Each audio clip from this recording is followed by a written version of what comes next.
Hello दोस्तों, कैसे हो आप सब लोग। आप लोग तो बढ़िया ही होंगे, लेकिन मैं बिल्कुल भी सही नहीं हूँ। तो आज है संडे और इससे पिछले संडे को पूरा एक हफ्ता हो गया है। तो मेरी मम्मी की तबीयत ना सही नहीं है। मैं वीडियो में बताया भी था कि मम्मी की तबीयत बिल्कुल भी सही नहीं है। वो ना 3-4 दिनों पहले से बिल्कुल से शांत हो गई थी, खाना भी नहीं खा रही थी। तो ना मुझे बोलना करना कुछ भी नहीं आ रहा है। मैं क्या बोलूँ, मुझे ना तो वीडियो बनाने का मन कर रहा है, तो मैं आज बना रही हूँ। पिछले एक हफ्ते से मैंने वीडियो नहीं बनाई। मैंने इसके बारे में कुछ भी वीडियो नहीं बनाया। मैंने सोचा था कि आज सही होगा, कल सही होगा। मेरा ना दिमाग ही काम नहीं कर रहा है। एक हफ्ते से ना हमारा रो रो के बुरा हाल हो चुका है। अब तो मेरी आंखों में बिल्कुल भी आंसू नहीं आ रहे हैं। तो मम्मी ना पूरी पागल हो चुकी है। तो मम्मी को कुछ भी याद नहीं है मैं क्या बोल रही हूँ, क्या कर रही हूँ।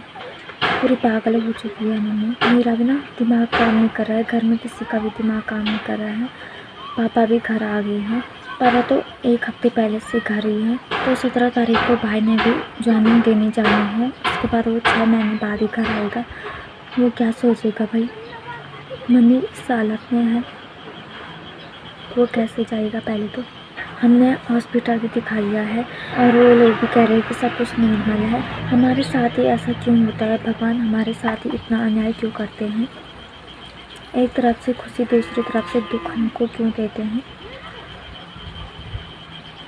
8-9 दिन से मम्मी सोई नहीं है, खाना भी नहीं खा रही है और अजीब अजीब हरकत कर रही है। पिछले संडे को हुई थी तबीयत खराब मम्मी की और उसके दूसरे दिन मंडे को छोटा वाला भाई गया था स्कूल और मम्मी रोई रोई। उसके बाद मम्मी ने बोला दादी को कि उसको स्कूल से बुला। तो दादी स्कूल में गई और छोटे वाले भाई को घर लेके आई। मम्मी को कुछ भी याद नहीं है कि भाई का सिलेक्शन हुआ है। उसके बाद भाई अपने डॉक्यूमेंट जमा करने 2 बार लैंसडाउन चले गया है और मम्मी को वो तक याद नहीं है। तो मम्मी पहले ना उसको जाने भी नहीं दे रही थी भाई, उसको भेज दिया बड़ी मुश्किल से। मम्मी की याददाश्त अभी तक आई नहीं है, लेकिन अब थोड़ा बहुत खाना खा रही है, इसलिए मैं वीडियो बना पा रही हूँ। हमारा रो रो के हालत ख़राब हो चुकी है। 5-6 दिन तक मम्मी ने टॉयलेट सब कुछ ना बिस्तर नहीं किया। मम्मी को खुद होश नहीं था कि मैं क्या कर रही हूँ। कौन चाहता है यार कि मेरे ऐसे बेइज्जती हो। ऐसा कौन चाहता होगा कि उसका बच्चा ना नौकरी पे जाने वाला है और वो ऐसे हरकतें करे। हमारी किस्मत ही ख़राब है और अब हमारे पास कुछ भी ऑप्शन नहीं है। बस एक ऑप्शन है, मन देवी को नचाना है। तो बुधवार से स्टार्ट करेंगे। वैसे तो हमने परसों शुक्रवार से करना था, तो उस दिन डोसा आए ही नहीं थे। हमने पूरी तैयारी करी हुई थी, चौक को लिपाई कर दिया था। मम्मी को इतना होश तक नहीं है कि मेरे बच्चे इतने रो रहे हैं।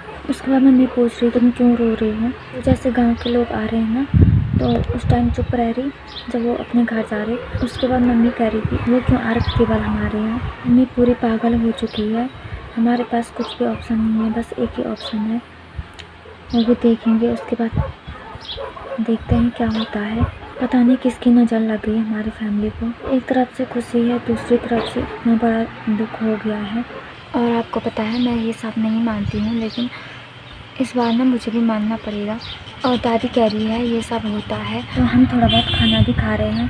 पापा ना अभी तक खाना नहीं खा रहे हैं। पापा को इतनी टेंशन हो रही है ना, और आजकल इतनी शराब पी रहे हैं ना पापा। और एक दिन हम रात को सोई थी ना सब साथ में, तो उसके बाद फिर से मम्मी ने वैसे ही हरकत की और पापा मुझे पूछ रहे दिया था तेरी मम्मी सही। मुझे इतना दुख हुआ ना, मुझे ना अभी भी यकीन नहीं हो रहा है कि मम्मी पहले जैसे सही होगी। पापा के आंखों में आंसू मैंने ज़्यादा नहीं देखे थे, लेकिन इस बार मैंने सच में पापा के आंखों में इतने आंसू देखे।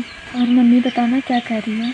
तो मुझे पूछ रही है कि मैं चप्पल यहाँ पे रख लूँ, मैं टॉयलेट जा रही हूँ, मुझे पूछ रही है। तो परसों दादी खाना लेके आई मम्मी को और मम्मी मुझे पूछ रही है बल इसको खाना है। बल ऐसे हरकत हो गई है मम्मी की, बोलना पर बोलना क्या। मेरे भाइयों का भी ना रो रो की हालत ख़राब हो गई है। ये टेंशन हो रही है हमको, जाएँ पर जाएँ कहाँ। ज़िंदगी भर हमने ना टेंशन में अपने दिन गुजारे हैं। तो आजकल मेरी तबीयत भी ठीक नहीं रहती है।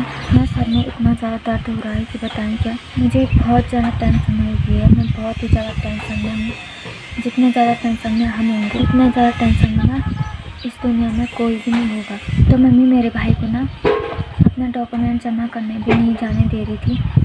रो रही थी, इतना रो रही थी कि मत जाओ। उस रात को मम्मी ने हमको ना पता नहीं इतनी बार पूछ दिया होगा कि अंकु कहाँ है, अंकु कहाँ है। हमने भी इतनी बार बताया ना। उसके एक दिन के बाद भाई आया घर।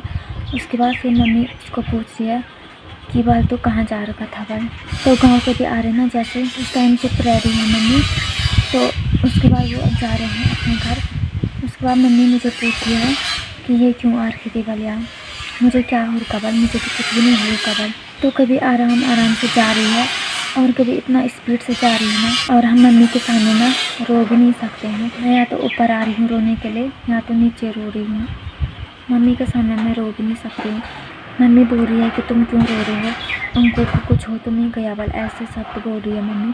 हमने कितनी बार बोल दिया कि डॉक्यूमेंट जमा करने के लिए जा रखा है। ये 2-3 रात हमने ऐसे काटी ना, ये तो भगवान ही जानता होगा। आज तक मैं इन चीज़ों पे ज़्यादा विश्वास नहीं करती थी, अब मैंने ये सब देख लिया है। तो जिस दिन से मम्मी ना ऐसे हुई ना, तो उस दिन हम इतना रोए, मेरे भाई भी और हम भी सब इतने रोए। तो हमारे गांव वाले बोल रहे कि ये क्यों रो रहे हैं। तो गांव वाले ना हमको नाम भी रख रहे होंगे तो रखने दो, हमें कोई फ़र्क नहीं पड़ने वाला। जो इतना नॉर्मल इंसान से ऐसे हो सकता है तो हमने रोना नहीं तो और क्या करना। तो लोग ना खुश भी हो रहे होंगे तो होने दो, जो हमारे किस्मत में लिखा होगा हम उसको भुगत रहे हैं। और अभी ना 8-9 दिन तक मम्मी सोई नहीं है, रात भर बैठी रहती है। अचानक उठकर बाहर को निकल जाती है, हम जाने नहीं देते हैं, हम रोकते हैं।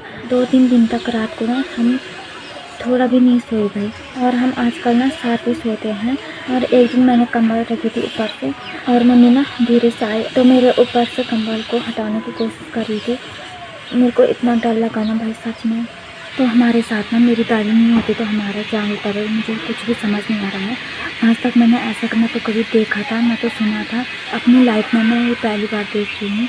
मेरी दादी ने हमको इतना हिम्मत दिया ना कि ये दोस्त है, दोस्त का ऐसे होता रहता है। दादी कह रही थी वन देवियों का दोस्त ना बहुत ही ज़्यादा खतरनाक होता है, किसकी आँखों से खून निकलता है, कोई पागल हो जाता है। तो दादी ने ना सारे कपड़े धोए, मम्मी के कंबल वगैरह और लेट सब कुछ अंदर ही कर रही है। तो दादी ने पूरा साफ़ किया और साफ़ करती जा रही है अभी भी। हमें तो यकीन भी नहीं था कि हमको ये दुख देखना पड़ेगा। हमारे साथ मेरी दादी नहीं होती तो हमारा क्या होता है ये मुझे समझ में नहीं आ रहा है। हम तो उसी दिन मर जाते। तो यहाँ तक ना पापा ने भी पूरी हिम्मत हार दिया था। पापा ने भी बोला था कि अब मैं क्या करूँ, अब मैंने अपनी मौत करनी है क्या। पापा ने भी ये बोल दिया था। जब हमने सब कुछ किया, हॉस्पिटल लेके पूछ किया, उन्होंने निकाला, सब कुछ कर दिया था, लेकिन कुछ भी नहीं था, कुछ भी असर नहीं हो रहा था। तो यहाँ तक कि पापा भी ना सुसाइड करने के लिए तैयार हो गए थे। ऐसी हालत हमने मम्मी की पहली बार देखी। और अचानक से मम्मी का चेहरा ना चेंज हो रहा है, कभी बहुत ही अच्छा चेहरा दिखाई दे रहा है, खिला। तो अगर हम अपने घर में देवता को भी नचाएंगे तो उसमें भी ना थोड़ा बहुत हिम्मत होनी चाहिए। और मम्मी ने तो कुछ खाया भी नहीं है बहुत दिनों से, मम्मी बहुत ही ज़्यादा कमज़ोर हो रखी है और मम्मी की पूरी याददाश्त गई हुई है। हमने क्या सोचा था कि हम अपने भाई को अच्छी अच्छी चीज़ खिलाएंगे नौकरी पे जाने से पहले, लेकिन क्या सोचा था और क्या हो गया। इतनी बुरी किस्मत ना भगवान चाहे किसी दुश्मन की भी ना हो। उस दिन से ना और आज के दिन तक मम्मी सोई नहीं है भाई, मम्मी को नींद ही नहीं आ रही है। रात में भी ऐसे बैठी रहती है और दिन को भी नहीं सोती है। पता नहीं कहाँ नींद गायब हो गई, कहाँ भूख गायब हो गई। और कभी अचानक से उठ रही और बाहर निकल रही है रात को।